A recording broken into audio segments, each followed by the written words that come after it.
Olá pessoal, em nome do Pai, do Filho e do Espírito Santo. Amém. Partindo então para a segunda parte dos mandamentos, falaremos a respeito do amar ao próximo como a ti mesmo. Vemos então que se inicia com o quarto mandamento, honrar pai e mãe. Este é um mandamento muito importante, um mandamento em que o próprio Deus nos promete prosperidade ao seguir ele. E de fato, nossos pais, eles têm muita sabedoria. Eles tiveram experiência as quais nós filhos ainda não tivemos. Significa assim que nós aprendemos muito com eles. E de fato, respeitá-los é algo fundamental para que muitas coisas acabem dando certo. Lembrando que este mandamento não pode vir a interferir o primeiro. Então, de fato, amar a Deus sobre todas as coisas é também amar mais do que aos nossos pais. Mas ainda assim, precisamos dar este respeito. Nós aprendemos muito com os nossos pais, precisamos cuidar deles, principalmente na velhice. E da mesma forma, aqui, os nossos pais também têm suas responsabilidades. Vale lembrar que muitas manias, muitos defeitos que os filhos têm, acabam sendo oriundos do pai, desta criação. Então é muito importante que estes pais também tenham essa responsabilidade para com seus filhos, os levando para o caminho da fé. Vale lembrar também que este mandamento se estende aos nossos superiores, aos nossos chefes, aos nossos presidentes, governadores, aos nossos professores e diretores. Então, esse de fato é um mandamento bastante extenso, bastante amplo, em que o catecismo demonstra toda essa importância de ser seguido. Partindo então para o quinto mandamento, em que diz, não matarás. Este é um mandamento que de fato demonstra muita importância, demonstra um cuidado que devemos ter para com os nossos irmãos. Este mandamento não fica apenas na parte física, em que de fato tiramos a vida daquelas pessoas, mas também em todas as ofensas, em todas as coisas que fazemos diminuindo outras pessoas. Isso é algo que precisamos levar em consideração. Entra também o caso de não abortar e o uso de outros preservativos, as quais mostram que você não está aberto à vida. Entra também o caso da eutanásia e se colocar em situações de perigo, seja praticando exercícios radicais sem o uso de equipamentos e não seguindo as ordens de trânsito. Sendo assim, é importante de fato levarmos tudo isso em consideração. No sexto mandamento, seguimos para o não pecar contra a castidade.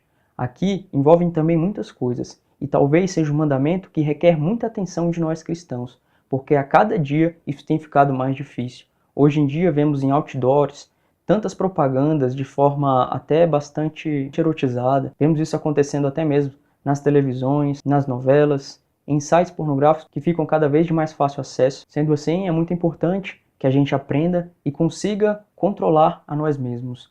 Vale lembrar que aqui envolve ao sexo unicamente dentro da vida matrimonial, ou seja, não fazer sexo antes do casamento. E aqui é importante também se adentrar até mesmo nas carícias e nos comportamentos que você tem para com sua namorada, para com seu namorado. Porque querendo ou não, quando nos controlamos na época do namoro, quando estivermos casados, nós teremos muito mais facilidades para nos conter, de forma a entender que se conseguimos esperar 3, 4 anos com a pessoa que mais amamos para esperar de fato aquele momento glorioso, conseguiremos também evitar qualquer outro tipo de relação vã, por assim dizer.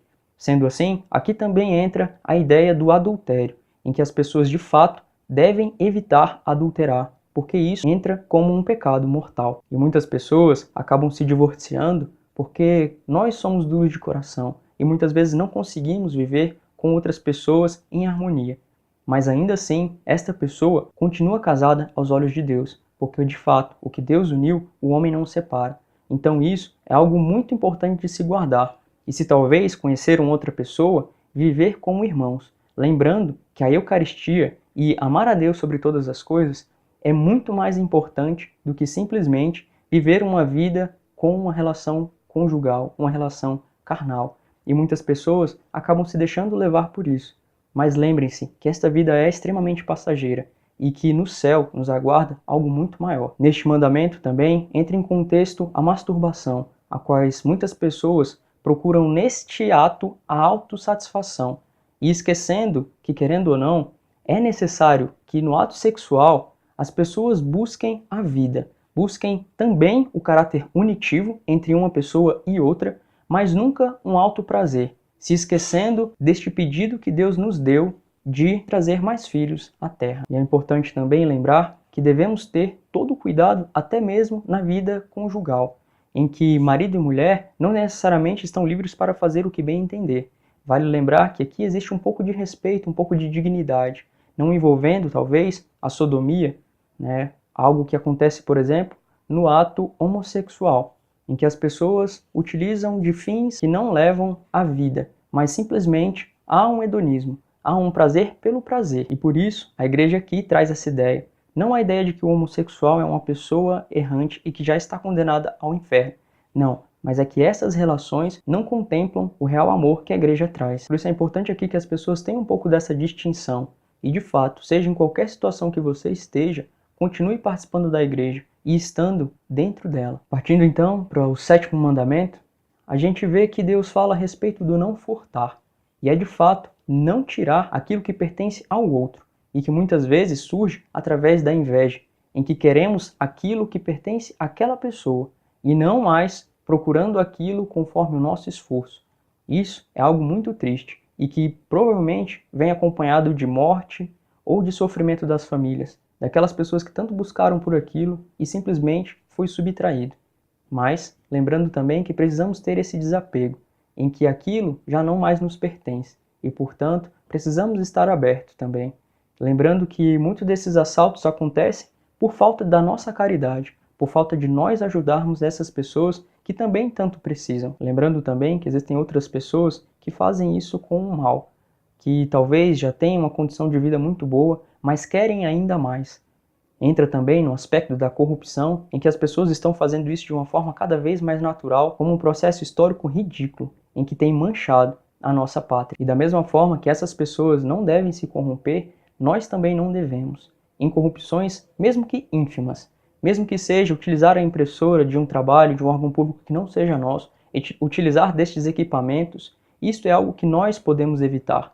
Se nós estamos em condição de estar trabalhando, eu tenho certeza que você consegue aquilo sem precisar deste furto, sem precisar dessa corrupção. Por isso fica aqui este ensinamento. Partindo então para o próximo mandamento, em que diz para não levantar falso testemunho. E isso muitas pessoas fazem, contando fofoca ou simplesmente denegrindo a imagem de outra pessoa com argumentos falsos, com argumentos que não condizem com a realidade. Isto é algo muito triste, é algo que pode manchar a reputação de uma pessoa para todo o sempre. Um mal irreparável, em que mesmo que a pessoa, depois disso, se manifeste dizendo que aquilo foi uma calúnia, talvez esta segunda fala não chegue em todas as outras pessoas que já receberam a primeira notícia. Sendo assim, é algo que precisamos de fato nos controlar e nos moldar, de forma a nos policiar a não cometer tais erros. Os próximos 2 mandamentos, tanto o não cobiçar a mulher alheia e não cobiçar as coisas do próximo, eles também vêm muito em conjunto com outros 2 mandamentos que já falamos aqui. Sendo assim, é importante que a gente fale talvez a respeito desta cobiça. Cobiça é uma vontade exagerada de conseguir algo. Sendo assim, se existe uma outra pessoa que já tem um cônjuge, é muito importante que nos refreemos. Evitar até mesmo aqueles pensamentos em que nos leva a planejar uma forma de conseguir ficar com aquela pessoa, evitar excessivas conversas desnecessárias, evitar uma proximidade a qual não condiz com a vida de um casal. Da mesma forma que não podemos também cobiçar aquilo que é do outro. Ter uma vontade, não no sentido de falar assim, nossa, aquilo de fato é algo muito bom, eu vou também correr atrás daquilo. Mas dizer simplesmente que, nossa, aquela pessoa não precisava disso tudo. Como não? Se aquilo foi vontade dela, ela quis correr atrás daquilo. E se ela conseguiu, nós precisamos estar felizes pela vitória daquela pessoa. E desejando também que todas as pessoas estejam felizes conosco. Vivendo esses 10 mandamentos, a nossa vida de fato fica muito mais pura, muito mais bela, de forma a termos muito menos peso na consciência. Uma atitude tão bela que nos faz simplesmente conseguir dormir à noite de forma a não pensar em tantas atitudes más que cometemos ao longo do dia. A saber que, seguindo esses mandamentos, nós simplesmente contemplamos a vida de muitas pessoas e fazemos com que aquelas pessoas saíssem melhor do que estavam quando não nos encontraram. Isso é algo belo, tão belo, que boa parte dos códigos e leis criadas são muito pautadas na nossa religião, levando em conta que, se seguirmos a nossa religião, em boa parte dos países, nós simplesmente não cometeremos delito algum. Isso é algo muito belo. Isso é algo que nos transforma, que nos faz querer estar cada vez mais próximos com Deus e ver que, de fato, tudo aquilo que Ele nos transmitiu foi maravilhoso e que, sim, é muito bom seguir tudo isso que Deus nos pede. Amém? Fiquem todos com Deus.